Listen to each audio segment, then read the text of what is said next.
আপনাদের ধামরহাটে কুত্তা খাওয়া শুরু হচ্ছে। আমি তো ওই মঙ্গলবাড়ি নাকি ওইদিকে আছে, আপনি কি ধামরহাট তো গেল রে, কি একটা দুর্নাম, কুত্তে একেবারে শিলা অবস্থা ধরতে পারে। ওই বলে অনেকদিন আগে থেকে কাম করতেছে। বিপদে বলে রাসূল বলেছেন, কঠিন বিপদ, ক্ষুধা নিবারণ করে পারতেছে না, জীবন যায় যায় প্রায় এমন সময় ঘোড়া এবং গাধার গোস্ত খাওয়া মাকরুহ ভিন্ন হিসেবে যায় যাচ্ছে, কিন্তু কুত্তা তো চলবেই না, চলবি। অনেক দূরের এক বন্ধুর বাড়ির থেকে রবি ইবনে সুলাইমান দোয়া নিয়ে, তখন যানবাহন তেমন ছিল না, গভীর রাত্রে বাড়ির দিকে আসতেছেন, হজ করবার যাবে, দোয়া চাচ্ছেন, ভাই কঠিন ইবাদত, দোয়া করে শরীরটা যেন সুস্থ থাকে। আপনি দোয়া চাইতে পারেন। আসার সময় দেখেন অন্ধকার রাতে, খুব ঘুটঘুটা অন্ধকার, তার হাতে একটা বাতি ছিল, ওই বাতি দিয়ে দেখতে পায় রাস্তার পাশে একটা মানুষ কি যেন করতেছে, তো মরা গাদার গা থেকে গোস্ত কাটতেছে। রবি ইবনে সুলাইমান এইটা দেখে আশ্চর্য হয়ে গেলেন, গাধা খাওয়া হারাম আর মরা গাদার গা থেকে গোস্ত কাটতেছে। মহিলাটাকে গোস্ত কেটে টোপলা নিয়ে যখন মহিলা রওনা দিলেন বাড়ির দিকে, রবি ইবনে সুলাইমান নিরাপত্তা দূরত্ব বজায় রেখে তিনি পিছনে পিছনে রওনা দিলেন। মেয়ে একটা বাড়ির মধ্যে যখনই ঢুকে গেল, এমন সময় দুইটা যুবতী মহিলা, মেয়ে মা মা বলে চেপে ধরে বলে, মা আমরা ক্ষুধার জ্বালায় তো আর বাঁচতে পারতেছি না, আমাদের জন্য কিছু ব্যবস্থা হয়েছে নাকি? মা বলতেছে, তোমাদের জন্য অনেকগুলো গোস্ত আনছি, এই গোস্তটা তোমরা সিদ্ধ করে আল্লাহর প্রশংসা করে শুকরিয়া করে খাওয়া দাওয়া করে যাও। রবি ইবনে সুলাইমান আশ্চর্য হয়ে গেল, নিজের চোখে দেখলাম মরা গাদার গা থেকে গোস্ত করে টোপলা করে সেই গোস্তটা মেয়েদের হাতে দিয়ে বলতেছে, এটা সিদ্ধ করে আল্লাহর নাম নিয়ে খাও। তিনি লোকমা দিয়ে বললেন, মা তুমি কেমন মা, তোমার মেয়েদেরকে তুমি এত বড় ধোঁকা দিচ্ছ, মরা গাদার গা থেকে গোস্ত কেটে টোপলা বেঁধে তুমি বাড়িতে আনছো, আমি নিজের চোখে দেখলাম। মেয়েটা বলে, পথিক আমি এত বড় অসহায়, আমি এত বড় অসহায়, আমার কোনো পুরুষ মানুষ নাই, আমার স্বামী আল্লাহর জিহাদে গিয়া শহীদ হয়ে গেছে, এরপর আমার দুইটা মেয়েকে লালন পালন করতে করতে এখন যুবতী হয়ে গেল, এই দুইটা মেয়ের ভরণ পোষণ আমি একজন মা হয়ে কেমনে চালাইতে পারি? এখন তুমি বলো। যা আমাদের সম্পদ ছিল সব শেষ হয়ে গেছে, কিন্তু দুইটা মেয়ে সকাল থেকে না খাওয়ার কারণে বারবার কান্দে। আমি খালি চিন্তা করি দিনটা চেয়ে রাতটা কখন আসে। রাতটা যখন চলে আইলো তখন আমি খাবার সন্ধানে ঘোরা শুরু করলাম। এখন রাস্তার পাশে জীবিত না মৃত, হালাল না হারাম, এইটা আমি তমিজ করতে পার্থক্য করতে পারি নাই। আমি সেখান থেকে গোস্ত কেটে এনে আমার মেয়েদের হাতে দিয়েছি, এর বড় খুশি হয়ে এখন সিদ্ধ করে খাবে, এই জায়গায় তুমি আর বাধা দিও না। রবি ইবনে সুলাইমান বলে, মা আমি এবার হজে যাওয়ার চাইছিলাম, কিন্তু তোমাদের কষ্ট দেখে, তোমাদের এই অবস্থা দেখে আমি হজকে বাতিল করে দিয়া আমার যত হজের সম্পদ আছে আমি সব তোমাদেরকে দান করে দিব। তুমি একটু ধৈর্য ধরো মা, তোমার মেয়েদেরকে ওই হারাম জিনিস তুমি খাইতে দিও না। এই কথা বলে রবি ইবনে সুলাইমান বাড়িতে আসলেন। হজের সময় সম্পদ অস্ত খাদ্য যা জোগাইছিলেন সব ওই বিধবা মহিলার বাড়িতে দিলেন, তার এতিম বাচ্চাদেরকে খাওয়ানোর জন্য।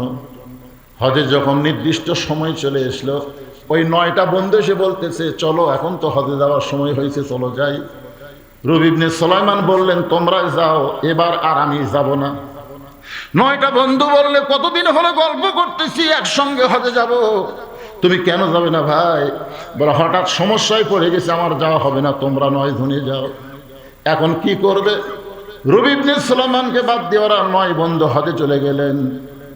হজ করে 9টা বন্ধু আবার রবি ইবনে সুলাইমানের বাড়ির দরজায় চলে আইছেন। কোন সুবহানাল্লাহ। ওই 9টা বন্ধুর মধ্যে একজন বন্ধুর মাথায় একটা টোপলা, 9টা বন্ধুর মধ্যে একজনের মাথায় একটা টোপলা। এই টোপলাওয়ালা বন্ধুটা রবি ইবনে সুলাইমানের দরজায় সালাম দিলেন, আসসালামু আলাইকুম ইয়া আহলাল বাইত, এই বাড়িতে যারা আছো তাদের সকল উপরে আল্লাহর রহমত বর্ষিত হোক। রবি ইবনে সুলাইমান দরজা খুলে দেখে 9টা বন্ধু হাজি হয়ে তার দরজায় দাঁড়িয়ে আছে। আল্লাহ রাসূল বলেছেন, রে গরিব মানুষেরা শোনো, যখন তোমাদের মহল্লার কোনো ব্যক্তি হজ করে তোমাদের মহল্লায় ফিরে আসবে, 40 দিন পর্যন্ত তার চেহারার মধ্যে এমন একটা নূর থাকবে, তুমি যদি মহব্বত নিয়ে ওই হাজী সাহেবের দিকে একবার তাকাতে পারো, ওই হাজী সাহেব কাবা দেখে যে সওয়াব পাইছে, আল্লাহ হাজী সাহেবকে দেখার কারণে সমমূল্য সওয়াব তোমারে দিয়ে দিবে। 9টা হাজী রবি ইবনে সুলাইমানের দরজা খুশিতে বাগবাগ হয়ে বলতে, ভাই আপনারা হজ করে আইলেন, আমাকে জানালে আমি আপনাদের বাড়িতে যাইতাম, আর আপনার 9 জন আমার বাড়ির দরজায়। টুপলারা বলতে এই মুনাফিকের বাচ্চা, এই মুনাফিকের বাচ্চা, তোর বাড়ির দরজা আমার সাথে যাচ্ছে। হজে যাওয়ার আগে আইছিলাম, তুই না কইলি এবার হজে যাব না, আমাদের সঙ্গে হজে গেলি না। কিন্তু আমরা 9টা বন্ধু হজ করতে গিয়ে দেখি আল্লাহর কাবা ঘর তাওয়াফ করতেছিস, আল্লাহর কাবা ঘর তাওয়াফ করতেছিস, আমরাও তোর সঙ্গে কাবা ঘর তাওয়াফ করা শুরু করলাম। হঠাৎ যেন তুই কোথায় হারিয়ে গেলি, তোকে আর খুঁজে পাইলাম না। রে রবি ইবনে সুলাইমান, তাওয়াফ করতে করতে আমাদের ফাঁকি দিয়ে তুই কোথায় গেলি? আবার ছাপা মারা ছাই করতে গিয়ে দেখি তুই আমাদের সামনে সামনে দৌড়াস। আমরা 9 জন বন্ধু তোকে ধরবার চাই, কিন্তু তুই খালি বারবার আমাদের দিকে তাকাস আর মুচকে হাসি দিয়ে সামনের দিকে দৌড়াস। ছাপা মারা ছাই করতে করতে কোথায় যেন হারিয়ে গেলি। তোকে আরাফার ময়দানে দেখলাম, তোর সঙ্গে আমরা 9টা বন্ধু একত্রে বসতে চাইলাম, কোথায় হারিয়ে গেলি। মিনা মুজদালিফায় দেখলাম, শয়তানকে পাথর মারার সময় দেখলাম। মক্কার এত জায়গায় তোর সঙ্গে দেখা হলো, তুই শুধু আমাদের মুচকি মুচকি হাসি দিয়ে তুই হেরে গেলি। আমরা চলে আসলাম মক্কার কাজকাম শেষ করে মদিনায়। মদিনায় আসার পরে আল্লাহর নবীর রওজা যখন জিয়ারত করব, এমন সময় তুই আমার সামনে নবীকে সালাম দেওয়ার সময় এমন কান্না কাঁদতেছিলিস, তোর হাতে একটা টোপলা ছিল, এই টোপলাটা তুই আমার হাতে দিয়ে বললে, ভাই আল্লাহর নবীকে একটু প্রাণ ভরে দরুদ পড়ে সালাম দিবার চাই। তোর চেহারার দিকে তাকায়া আমি তো টোপলাখানা হাতের মধ্যে নিলাম, কিন্তু নবীরে সালাম দিতে দিতে আশিক রাসূল পাগল, তুই কোথায় যেন হারিয়ে গেলি। তখন থেকে তোর টোপলা আমি বহন করতেছি। আমি জান্নাতুল বাকির মধ্যেও তোকে দেখেছি, তুই কয়েক জায়গায় সাহাবীদের কবর জিয়ারত করতেছিলি। আমরা মদিনা থেকে মক্কা আসলাম, সেখান থেকে বাড়ি চলে আসলাম, তোর সঙ্গে আর আমাদের কোনো দেখা হলো না। আমরা 9টা বন্ধু একজন দেখলে ভুল করতাম, কিন্তু 9টাই বন্ধু তোকে বারবার মক্কা মদিনায় দেখেছি। এই জন্যই তোর দরজায় আইছি, একসঙ্গে যাওয়ার চাইছিলাম, তুই আমাদের সঙ্গে গেলি না। তুই আমাদেরকে মক্কা মদিনায় কয়েক জায়গায় দেখা দিয়ে মুচকে হাসি দিলি, কিন্তু আমাদের সঙ্গে বসলি না। এই যে তোর টোপলা আমার হাতে দিয়ে তুই চলে আসলি, কত বড় তুই মুনাফিক রে, তোর টোপলা আমি কি করব। এ বলে রবি ইবনে সুলাইমানকে টোপলা দিয়ে 9টা বন্ধু যখন রাগ করে বাড়ির দিকে চলে যায়, আল্লাহর বান্দা রবি ইবনে সুলাইমান ওই টোপলাখানা হাতে নিয়ে কাঁদতে কাঁদতে কাঁদতে কাঁদতে বেহুশ হয়ে পড়ে যায়। আল্লাহ, আমি হজই করি নাই, আমি মক্কা যাই নাই, মদিনায় যাই নাই, আমার বন্ধুরা আমাকে মুনাফিক বানায়া এই টোপলা আমার দিয়ে গেল। এত বড় অপরাধ আমি জীবনে কি করলাম আল্লাহ, যে অপরাধ করার কারণে নতুন হাজির আমাকে মুনাফিক মুনাফিক বলে চলে যায়। কানতে কানতে রবি ইবনে সুলাইমান বেহুশ হয়ে টোপলার উপর যখন পড়ে যায়, এমন সময় দেখতে পায় আল্লাহর নবী আর মদিনায় নাই, রবি ইবনে সুলাইমানের বাড়ির আঙ্গিনা। স্বপ্নের মধ্যে রবি ইবনে সুলাইমান বলে, ইয়া রাসূলুল্লাহ, আমার কত বড় ভাগ্য, আমি আপনার পবিত্র চেহারা দেখতেছি। আল্লাহ রাসূল বলে, আমি তোমার কাছে আইছি, তোমার বন্ধুরা তোমাকে মিথ্যা বলে নাই, তোমার বন্ধুরা তোমাকে মিথ্যা বলে নাই। বলে, ইয়া রাসূলুল্লাহ, আমি তো হজ করতে যাই নাই, আমি তো মদিনায় যাই নাই, আমি আরাফা, মিনা, মুজদালিফা কোথাও যাই নাই, কিন্তু 9টা বন্ধু বলেছে সব জায়গায় নাকি আমাকে দেখেছে। পরিশেষে এই যে টোপলাখানা আমাকে দিয়ে চলে গেছে। ওগো আল্লাহর নবী, এখন বলেন তো ঘটনাটা কি? আল্লাহ রাসূল বলতেছে, রবি ইবনে সুলাইমান রে, তোমার হদের সম্পদ তুমি অসহায় একজন বিধবা নারীকে দান করার কারণে আল্লাহ তোমার প্রতি এত খুশি, যেই খুশির কারণে একজন ফেরেশতাকে আল্লাহ রবি ইবনে সুলাইমান বানায়া তোমার নামে হজ করাই নিছে, তোমার নামেই ছাপা মারোয়া ছাই করে নিয়েছে, তোমার নামে মিনা মুজদালিফা আরাফার ময়দান ভ্রমণ করাইছে। তোমার মতোই ফেরেশতা তোমার বন্ধুদের সঙ্গে বারবার দেখা হয়েছে, ওরা মনে করছে তুমি রবি ইবনে সুলাইমান। এমনকি তোমার চেহারা ওই ফেরেশতা আমি নবী রওজা পর্যন্ত জিয়ারত করেছে। শোনো রবি ইবনে সুলাইমান, তোমার শুধু ফেরেশতা তোমার নামে আল্লাহ হজ করায় নাই, এবার তোমার ওই মহিলাকে দান করার কারণে আল্লাহ সবার হজ কবুল করেছে।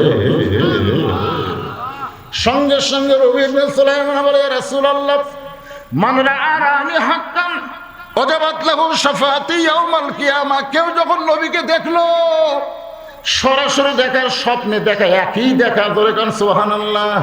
হুজুর আমি আপনার কথা বিশ্বাস করলাম, কিন্তু এই টোপলার মধ্যে কি আছে? যেই টোপলাটা এক বন্ধু রাগ করে আমার সামনে দিয়ে গেল, আমি নাকি মদিনায় তাকে দিয়েছিলাম। সঙ্গে সঙ্গে আল্লাহ নবী কোরআন থেকে একটা আয়াত তেলাওয়াত করলেন, ওমা তুনফিকু মিন শাইইন ফি সাবিলিল্লাহি ওয়াফা ইলাইকুম ওয়া আনতুম লা তুজলামুন। এই আয়াতটা তেলাওয়াত করে রবি ইবনে সুলাইমানের ঘুম ভেঙে গেল। আল্লাহর নবীকে আর দেখতে পেলেন না। এখন টোপলার মধ্যে কি আছে? আয়াতের মাধ্যমেই আল্লাহ রাসূল রবি ইবনে সুলাইমানকে বলে দিয়েছে। আমি আপনাদের সামনে নিয়ে আসতেছি, কিন্তু যেটা বলতেছি, জিহাদ মানুষ আল্লাহর জন্যও করে, আবার মানুষকে দেখানোর জন্যও করে। জোরে গান ঠিক কিনা? এই যে সামর্থ্যবানের জন্য আর একটা ইবাদত হলো যাকাত দেওয়া। এই যাকাত কিন্তু আল্লাহর জন্য দেওয়া লাগবে। ধরে কারণ কার জন্যে? মানুষ যাকাত আল্লাহর জন্যই দেয়, কিন্তু বর্তমান বাংলাদেশে যাকাত দেওয়ার সিস্টেমই নেই। আমার কথা কি বুঝতে পারতেছেন? যাকাত দেওয়ার সিস্টেম কি? একবার এক সাহাবী এসে আল্লাহ রাসূলের কাছে বলতেছি, ইয়া রাসূলুল্লাহ, আমি তো বড় অসহায়, আজকে 2 দিন হলো আমার খাওয়া দাওয়া নাই। তা আল্লাহ রাসূল এরকম ফট করে জুব্বা তুললেন, জুব্বা তুলে দেখালেন। তো দেখে আল্লাহ রাসূল পেটে পাথর বাঁধে বসে আছে। তো সাহাবী বলতে, হুজুর আমি তো আর কি না খাওয়া, আমার চাইতে আপনি তো বেশি না খাওয়া।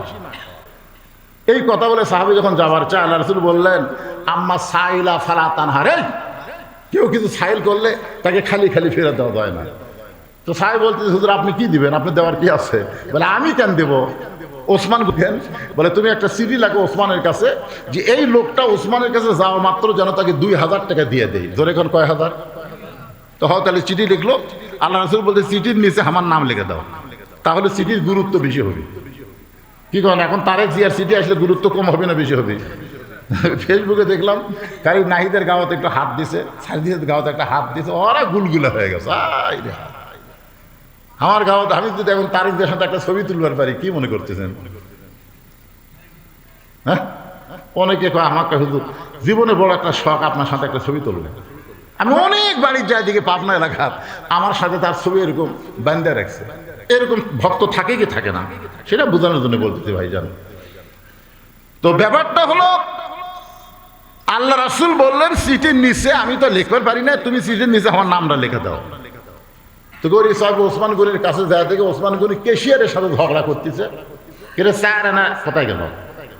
সারাদিন কি হিসাব করি, 4 আনা, এই 4 আনা কোথায় গেল? গরিব পাইকারে চিঠির মধ্যে 2000 টাকার কথা লেখা আছে, আর ওসমান গনি 4 আনার জন্য কেশিয়ারে ধরেছে।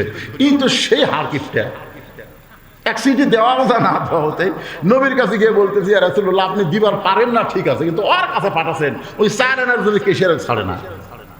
আল্লাহ নবী বললেন, তুমি কি চিঠি দেখাচ্ছ? কয় না। যাও। নবীর কথা মতো আবার গেছে, গিয়ে দেখে কেশিয়ারের কপাল ঘামিয়া ঘাম টপ টপ করে পড়তেছে, আর ওসমান গনি কিছুক্ষণ পরে বলতে 4 আনার হিসাব দে।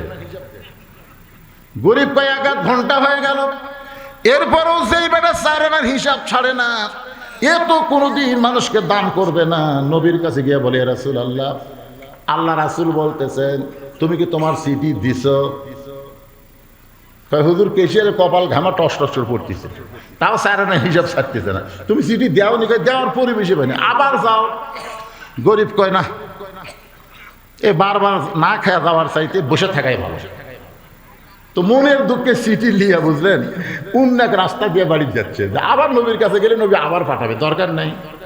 ফকির কিন্তু যে দরজাত ভিক্ষা পায় না, ওই দরজাত কিন্তু আর ভিক্ষা চায় না। আমি নিজে দেখছি, আমার গ্রামের 4-5টা দরজাত ভিক্ষা চাইলো, 2 দরজা বাদ দিয়ে গেল, 2 বাড়ির দরজা বাদ। আমি বললাম, কে ভাই বাদ দিলেন কেন? আপনি ভিক্ষা করেন। আমি তা তো করি না, তো বুঝবেন কেন? হুজুর এর আগে কমপক্ষে এই 2 বাড়ি 10 বার ভিক্ষা চাচ্ছি, প্রত্যেক বাড়ি বাড়ি এলাকায় মাফ করো। যারা ফকিরের কাছে মাফ চাই, এরা আমার চাইতে বড় ফকির। আমি এই 2 দরজা তালাক দিছি, কারণ আমার সময়ের দাম আছে, ও আজাটা ঘোরা যাবে। তো অন্য রাস্তা দিয়ে এখন যাচ্ছে ওই গরিব সাহাবি, চিঠি কোনো পকেটে থুয়ে। এমন সময় হযরত আলীর সঙ্গে দেখা, আলী বলতে, ভাইজান আমার হাসান হোসেন আজকে না খেয়ে কান্নাকাটি করতেছে, তুমি তো 2,000 টাকা পাইছো, সেখান থেকে চিঠি লেখার কারণে, মুহুরি হওয়ার কারণে 2 টাকা হাদিয়া দাও। কয় টাকা? এই চিঠি লেখা দিল নাম কি? মুহুরি। মুহুরি, এই মুহুরি লিখে দেওয়ার কারণে 2 টাকা দাও। গরিব বলতে, জানি ভাই আমার চেহারার দিকে তাকায় দেখেন তো আমার কাছে কি 1 টাকাও আছে? এই দেখেন আপনার লেখা চিঠি পকেটের মধ্যে। বলে, পকেটের মধ্যে কেন? পরে 2 বার গেছি, প্রথমবার যাই দিকে 4 আনার হিসাব ছাড়ে না। নবীর কথা মতো আবার 2বার গিয়ে দেখি কেশিয়ারের কপাল ঘাম টপ টপ করে পড়তেছে, এরপরও 4 আনার হিসাব ছাড়ে না।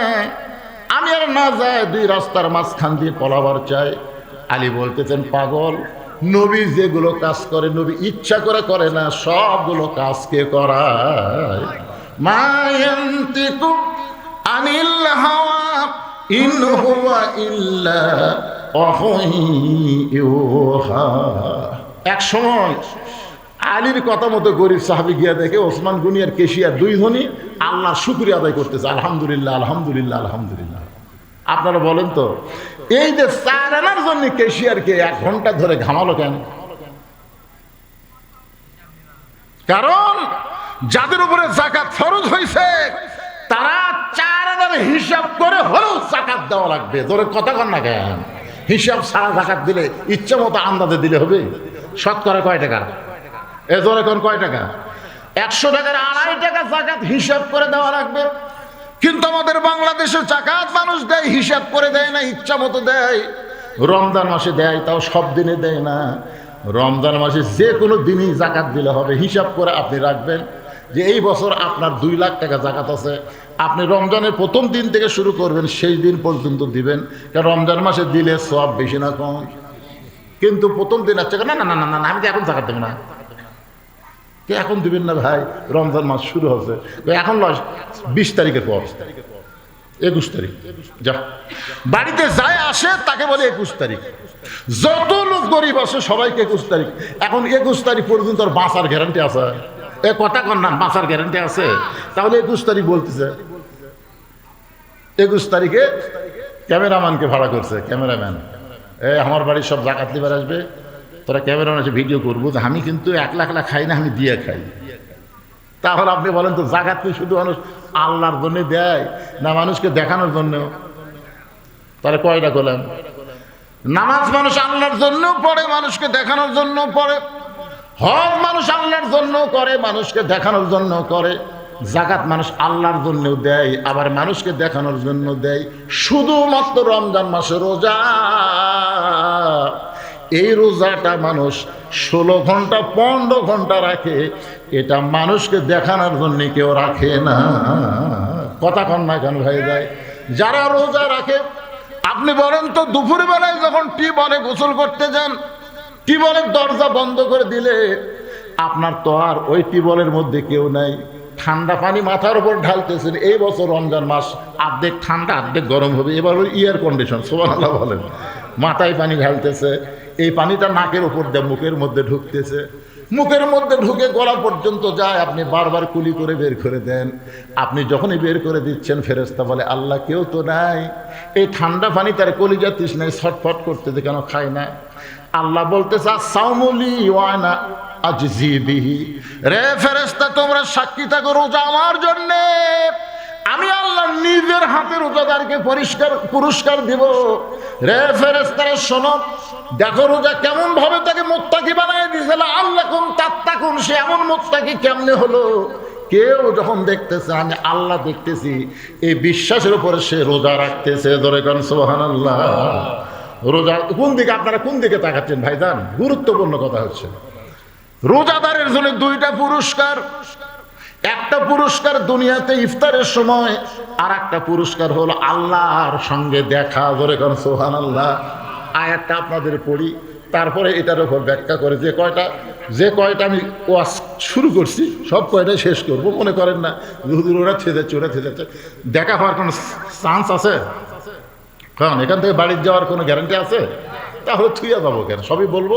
তবে ভাইজান ঘড়ির দিকে তাকা দেখি 11:30 বাজতেছে, কি করবো, উঠতে একটু দেরি হয়ে গেছে। খুব সংক্ষেপে বলতেছি, একটা আয়াত পড়ি। অসিকল 2-4 জন ওঠে কেন? কি রোজা থাকবেন আপনারা? আয়াতটা শোনেন। ওয়াসিকাল্লাযীনা তাকাউ রাব্বাহুম ইলাল জান্নাতি যুমারা হাত্তা ইযা জাউহা ওয়াফুতিহাত আবওয়াবুহা ওয়া ক্বালা লাহুম খাযানাতুহা সালামুন আলাইকুম তিবতুম ফাদখুলুহা খালিদিন। কি লাআল্লাকুম তাত্তাকুন। আর কি ওয়াসিকাল্লাযীনা তাকাউ, আয়াতটা খেয়াল করবেন। রোজাদারকে ফেরেশতারা, জান্নাতের ফেরেশতারা ধাক্কায়া জান্নাতের দিকে নিয়ে যাবে। কিরে ধাক্কা নিয়ে যাবে, তাও সুবহানাল্লাহ ভাই। এই যে সুবহানাল্লাহ বলেছে বুঝে শুনেই বলছে।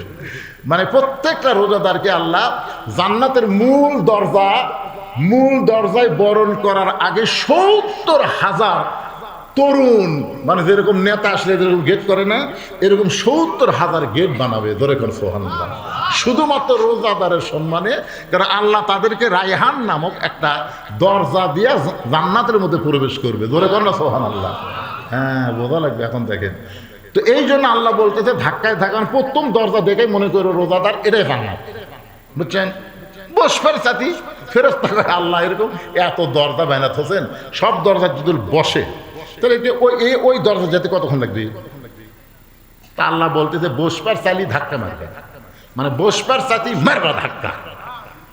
এরকম ধাক্কায়া 70,000 দরজার পাড়ি দিয়ে মূল দরজায় যখন আসছে, সঙ্গে সঙ্গে রোজাদারের মালিককে সালামুন আলাইকুম তিবতুম ফাদখুলুহা খালিদিন। আল্লাহর পক্ষ থেকে রোজাদারকে সালাম দিয়া আমার আল্লাহ তাআলা জান্নাতের 8টা দরজা খুলে দিবে। রোজা থাকবেন না আপনারা? তো সুবহানাল্লাহ জোরে কর না কেন ভাইজান? আচ্ছা, আল্লাহ কি বললো? যে তোমাদের জন্য 8টা দরজা খুলে দেওয়া হলো, ফাদখুলুহা খালিদিন। একবার ঢুকলে আর বার হওয়া লাগবে না। রোজাদাররা তখন কি করবে জানেন? রোজাদাররা কি করবে? আকালুল হামদুলিল্লাহিল্লাযী সাদাকানা ওয়াদাহু ওয়া আওরাসানাল আরদ নাতাবাওয়াউ মিনাল জান্নাতি হাইসু নাশাউ ফানিমা আজরুল আমিলিন। আল্লাহ, আপনি কি মনে করছেন আমরা লুবি? আপনি কি মনে করছেন আমরা আপনার জান্নাতের দরজা খোলা দেখে দৌড় মারবো? ফেরেশতাকে আল্লাহরা কয় কি? আমরা তো এতক্ষণ মনে করেছিলাম জান্নাতের বরণের দরজা দেখে এরা বসবার চায়, তাহলে মূল দরজা দেখলে তোর দৌড়ে যায় ঢুকবি। এরা কি কয়? ওয়াকালুল হামদুলিল্লাহিল্লাযী সাদাকানা ওয়াদাহু ওয়া আওরাসানাল আরদ। আপনি যে আমাদেরকে জান্নাত দিবেন, এইটা তো দুনিয়াতে আপনি ওয়াদা করছেন। আপনি তো জান্নাত দিবেন, জান্নাতের দরজা খুলবেন, এটা তো আমরা জানি। তা আল্লাহ বলতে জানো তো, ঢোকো। এতই সোজা। আপনি কি মনে করছেন? আপনার মনে নাই মুখের আগে শরবত, মুখের আগে পানি, মুখের আগে ইফতারি। এই যে আপনার না দেখে আমরা সারাদিন রোজা রাখলাম, আর তার পুরস্কার এই জান্নাত। আল্লাহ বললেন তোমরা কি পুরস্কার চাও? বান্দা বান্দি বলবে যাকে না দেখে আমরা রোজা ব্রত পালন করেছি, তাকে এক নজর দেখে তারপরে জান্নাতে যাবার চাই। লিল্লাহি তাকবীর। আজকের আলোচনা শোনার পরে কারা কারা রোজা রাখবেন আল্লাহকে একটু হাত দেখান তো ভাইজান দেখি। এ নিয়ত করে তোলেন হাত, এ ছেলেমেলে তোলো না কেন, হাত টান টান করে তোলো। লিল্লাহি তাকবীর। হাত নামান ভাইজান, আজকের মাহফিল সার্থক। এখন রবি ইবনে সুলাইমানকে টোপলা দিল, এই টোপলার মধ্যে কি আছে? মুসলমানের আল্লাহ কোথায় আছে আল্লাহ দেখান লাগবে। আল্লাহ এখন কি করে, আল্লাহ কোন দিক হয়ে বসে আছে, আল্লাহ দেখতে কেমন, আল্লাহর আগে কি আছিল, আল্লাহ নবী কোন দরজা দিয়ে আল্লাহর আরশে গেল, দরজা দেখান লাগবে। মনে আছে আপনাদের? এখন রবি ইবনে সুলাইমানের টোপলার মধ্যে কি আছে এটা শুনবার চান কারা কারা? আল্লাহ রাসূল বলতেছেন, অমা তুনফিকু মিন শাইইন ফি সাবিলিল্লাহি ওয়াফা ইলাইকুম ওয়া আনতুম লা তুজলামুন। এই আয়াতের বাংলা অর্থ হলো, রবি ইবনে সুলাইমান, তুমি অসহায় ওই মেয়েকে, ওই বিধবাকে যা দান করেছো, তুমি যে হজের দান করেছো, যে টাকা পয়সা দিছো, আল্লাহ এই টোপলার মধ্যে তোমাকে 10 গুণ দুনিয়াতেই ফেরত দিছে। ধরে করছো, মনে আছে না ভুলে গেছেন? টোপলার মধ্যে হলো যা ওই অসহায় মেয়েদেরকে দান করেছে, তার 10 গুণ আল্লাহ রবি ইবনে সুলাইমানের বাড়িতে পাঠায়া দিছে। ইয়ফা ইলাইকুম, আল্লাহ বলতেছে আমার টাকার অভাব আছে, আমার রাস্তার দান করো, আমি তোমাকে ফিরে দেবো, তুমি যা দিবে আমি তা দেবো না তো, তুমি হচ্ছে বান 10। জোরে করে সুবহানাল্লাহ। আর একজন কোরআন শরীফ বাবদ 200 টাকা দান করছে, আল্লাহ দানকে কবুল করেন, আল্লাহুম্মা আমিন। হাজার হাজার নাস্তিকেরা বসে আছে, মুসলমানদেরকে 6টা প্রশ্ন করে, মনে করতেছে এই প্রশ্নের উত্তর তো মুসলমানেরা কোনোদিন দিবার পারবে না, কারণ আমাদের একজন নবী ছিলেন, নাম হলো মুসা নবী। ধরে কার নাম কি? মুসা নবী। একবার বলেছিল, রব্বে আরিনি, আল্লাহ আপনাকে দেখবার চাই। আল্লাহ বলেছে, লান তারানি ইয়া মুসা, আমার দেখা সম্ভব না। মুসা নবীর জন্য যদি আল্লাহ দেখা সম্ভব না হয়, তাহলে আমরা কোনোদিন কি আল্লাহ দেখবার পারবো? তাহলে প্রশ্ন কি করেছে, তোমাদের আল্লাহ কোথায় আছে আল্লাহ দেখান লাগবে। কত কঠিন প্রশ্ন, চিন্তা করেন।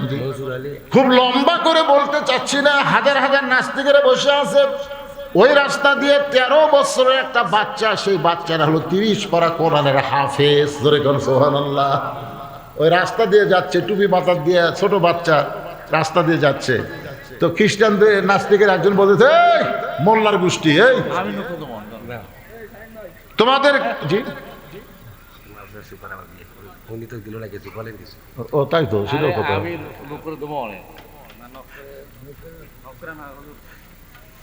মাদ্রাসা সুপার দিলে সহ সুপার ধরা লাগবে, যেরকম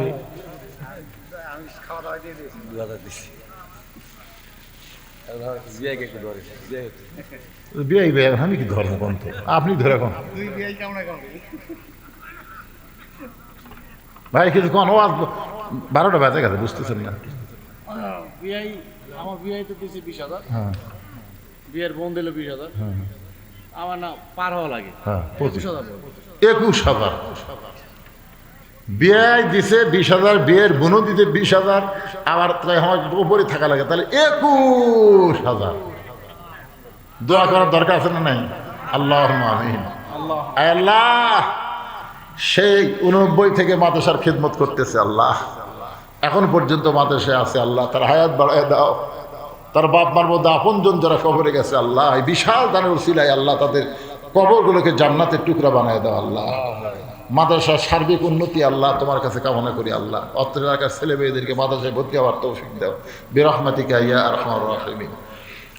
তো 13 বছর 6 মাস বয়সের একটা ছোট্ট বাচ্চা মাদ্রাসায় পড়ুয়া, এখনো লেখাপড়া শেষ হয় নাই। নাম হলো নোমান ইবনে সাবেত। নাম কি?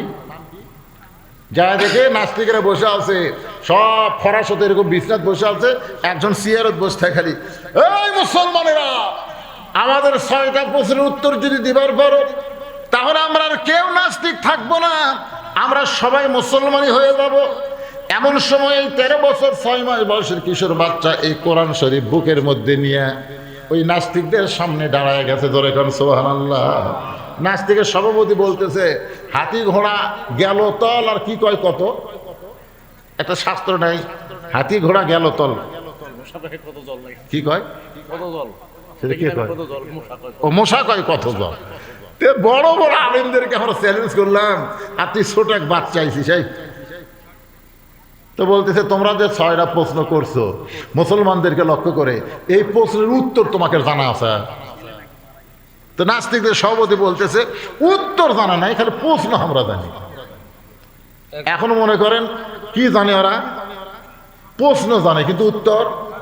আর এই ছোট বাচ্চা বলতেছে আমি উত্তরও জানি, তোমাদের প্রশ্ন শোনার পরে প্রশ্নও জানি। তাহলে প্রশ্নও জানি, উত্তরও জানি। এখন তোমরাই বলো এই সমস্ত মানুষের মধ্যে সম্মানী কে? তখন সবাই বলতেছে যাই প্রশ্নও জানে, উত্তরও জানে, তাই সম্মানী। তাহলে খামাখা ওই চেয়ার দখল করে বসে আছে, মানে ওই তো খালি 5-6টা প্রশ্ন জানে, উত্তর জানে সভাপতি না, আর আমি প্রশ্নও জানি, উত্তরও জানি। তাহলে তোমরা সবাই বলো আজকের এই সমাবেশে সবচাইতে দামি কে? সমস্ত নাস্তিকেরা বলতেছে এই সমাবেশে সবচাইতে দামি ওই ব্যক্তি যে প্রশ্নও জানে, উত্তরও জানে। ছেলে বলতেছে তার এই সভাপতি চেয়ার ছাড়, তুই খালি প্রশ্ন জানিস, তুইও যা, এই মারিত বসে আছে এরাও তাই, আর আমি প্রশ্ন জানি, উত্তর জানি, চেয়ারত বসবি কে? সমস্ত নাস্তিক এক বাক্যে বলতে সভাপতি চেয়ার ছাড়। তা সবাই যদি বলে চেয়ারত থাকা পারে? এখন ছোট্ট বাচ্চা চেয়ারত বসি বলতেছেন তুইজ্জু মান তাশা ওয়া তুযিল্লু মান তাশা বিয়াদিকাল খায়র ইন্নাকা আলা কুল্লি শাইইন কাদির।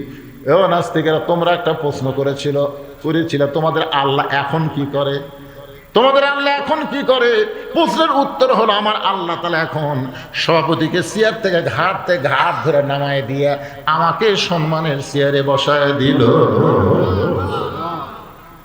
এই নাস্তিকের বাচ্চারা, তোমরা 2 নম্বর তোমরা প্রশ্ন করেছো মুসলমানের আল্লাহ কোথায় আছে, আল্লাহ দেখান লাগবে। তোমরা যদি আল্লাহ দেখবার চাও তাহলে একজন আমার কাছে আসো। সঙ্গে সঙ্গে এক নাস্তিক দৌড়াইছে আল্লাহ দেখার জন্য। জোরে কোন কি দেখার জন্য? আল্লাহ দেখার জন্য যে কাছে আইছে, মারছে ঘুষি, পেট বরাবর মারছে ঘুষি। নাস্তিক চিল্লা বলে এই বেটা আমাকে মারিস কেন? যেই বলছে আমাকে মারিস কেন, আর একটা চড় মারে দিচ্ছে। নাস্তিক চিল্লা বলে এই বেটা আমারে মারিস কেন? বাচ্চা একটা হাতের উপর, নাস্তিকের হাতের উপর একটা কামড় মারছে, একটা দাঁত বসে কামড় মারছে। চিল্লে বলে আমারে কামড়াস কেন? বলে তোকে মারলে, ঘুষি মারলে, চড় মারলে, কামড়ালে তোর কি হয়? বলে আমি জীবিত মানুষ মাত্রই আমার ব্যথা হয়। আমি জীবিত মানুষ বলে আমার ব্যথা হয়। তুই কামড় মারলে আমার ব্যথা হয়, চড় দিলে ব্যথা হয়, ঘুষি মারলে ব্যথা হয়। তুমি যে জীবিত মানুষ সেটা তুমি কেমনে বুঝলে? নাস্তিক বলতেছে আমার মধ্যে জীবন আছে, আমি জীবিত মানুষ মানে আমার মধ্যে জীবন আছে। 13 বছর 6 মাসের বাচ্চা বলতেছে তুমি কোনোদিন জীবনকে দেখছো? বলে আমি কোনোদিন দেখি নাই। তুমি জীবনকে না দেখে যদি বিশ্বাস করতে পারো জীবন তোমার দেহের মধ্যে আছে, প্রত্যেকটা মুসলমান আল্লাহকে বিশ্বাস করে, আল্লাহ তাআলা গোটা পৃথিবীময় রয়েছে। জীবন যেমন তুমি না দেখেও বিশ্বাস করতে পারো, আমরা আল্লাহকেও না দেখে বিশ্বাস করতে পারি। আপনি বলেন তো জীবন আমাদের মধ্যে আছে না নাই? এ কথা দেখছেন কোনোদিন? এবার ছেলেটা বলতে হে নাস্তিকেরা, তোমরা প্রশ্ন করেছো মুসলমানের আল্লাহর আগে কে ছিল, এটা যদি জানবার চাও তাহলে আমার কাছে আসো, আমার কাছে আসো। তখন বলতেছে না, একবার দেখবার যায় পিটন কাছে, আমি আর যাবার চাই না। বলছে আমার কাছে আসা লাগবে না, তুমি ওই জায়গায় দাঁড়িয়ে থেকে আমার প্রশ্নের উত্তর দাও। বলে কি প্রশ্ন? বলে তুমি গণনা করতে পারো? বলে পারি। তাহলে গণনা শুরু করো। এবার নাস্তিক বলতেছে 1 2 3 4 5 6। ছোট্ট ছেলে চিল্লায় বলে হয় না ভালো করে কোনো, 1 2 3 4 5 হয় না ভালো করে কোনো। সমস্ত নাস্তিকরা চিল্লায় বলে এই ছোট্ট ছেলে তুমি গণনা করতে বলো, আমরা 1 2 3 4 গণনা ধরি, আবার 1 2 3 5 গণনা করি। গণনার মধ্যে ভুলটা কোথায় দেখো? ছোট্ট ছেলে নোমান ইবনে সাবিত বলতেছে তোমাদেরকে যতবার গণনা করতে বলি ততবার 1 থেকে গণনা শুরু করো, কিন্তু 1-এর আগে কি আছে এইটা কেন বলো না? সমস্ত নাস্তিকরা চিল্লায় বলে 1-এর আগে কিছুই নেই, কিছুই থাকতে পারে না। নোমান ইবনে সাবিত বলে তাহলে শোনো, 1-এর আগে যদি কিছুই না থাকে তাহলে আমাদের আল্লাহর আগে এই পৃথিবীতে কিছুই ছিল না।